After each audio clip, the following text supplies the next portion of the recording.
امی دروازہ کھولو. خوش آمدید. شکریہ بیٹی. السلام علیکم آپا. وعلیکم السلام. ذوالکر اسے کچن میں رکھ دو، سنبھال کے کہیں گرا نہ دینا.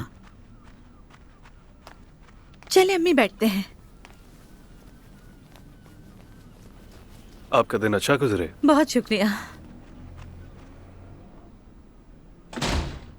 سچ کہوں تو یہ ذوالکر میرا بہت خیال رکھتا ہے. اللہ اسے خوش رکھے. آئے تمہارے لیے سردیوں کی بہت سوغاتیں لائی ہوں. مربع ہے اس میں، ٹماٹر کی میٹھی چٹنی بھی ہے اس میں. شکریہ، بہت اچھا ہے. Good morning. گڈ مارننگ سنم، کیسی ہو؟ نیند اچھی آئی؟ بہت سکون سے سوئی ہوں میں. دراصل مجھے کچھ تم سے چاہیے تھا. کیا تمہارے پاس ہیئر برش ہے؟ میں اپنا لانا بھول گئی. بالکل ابھی دیتی ہوں. میری امی. ہیلو آنٹی، کیسی ہیں آپ؟ ٹھیک ہوں بیٹی.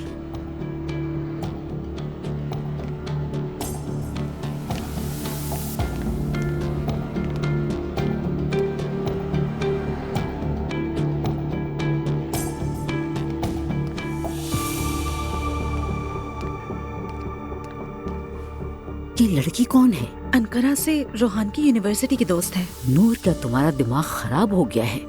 میں تو تمہیں بالکل بھی پہچان نہیں پا رہی ہوں. امی کیا ہو گیا؟ مہمان ہے یہ. سن لے گی، آہستہ بولے. سنتی ہے تو سن لے. شادی شدہ جوڑے کے گھر رات گزارنے مہمان نہیں آتے. اور اس کے کپڑے دیکھے تم نے؟ حسبنا اللہ و نعم الوکیل. امی آپ سمجھ نہیں رہی ہیں، مہمان ہے مہمان.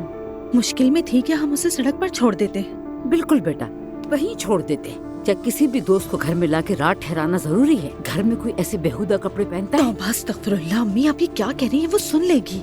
بیٹا، شادی شدہ لوگوں کی دوستی سنگل لڑکیوں سے نہیں ہوتی. کوئی اس طرح کے کپڑے پہنتا ہے کیا؟ مجھے تم سے تو اس طرح کی امید بالکل نہیں تھی. اللہ روحان کو بھی عقل دے. امی آپ کو اس سے کیا مطلب؟ آپ کیوں مداخلت کر رہی ہیں؟ تم میری صحیح بات کو مداخلت کہہ رہی ہو. تم لوگ تو بالکل ہی بگڑتے جا رہے ہو، حد پار کر رہے ہو.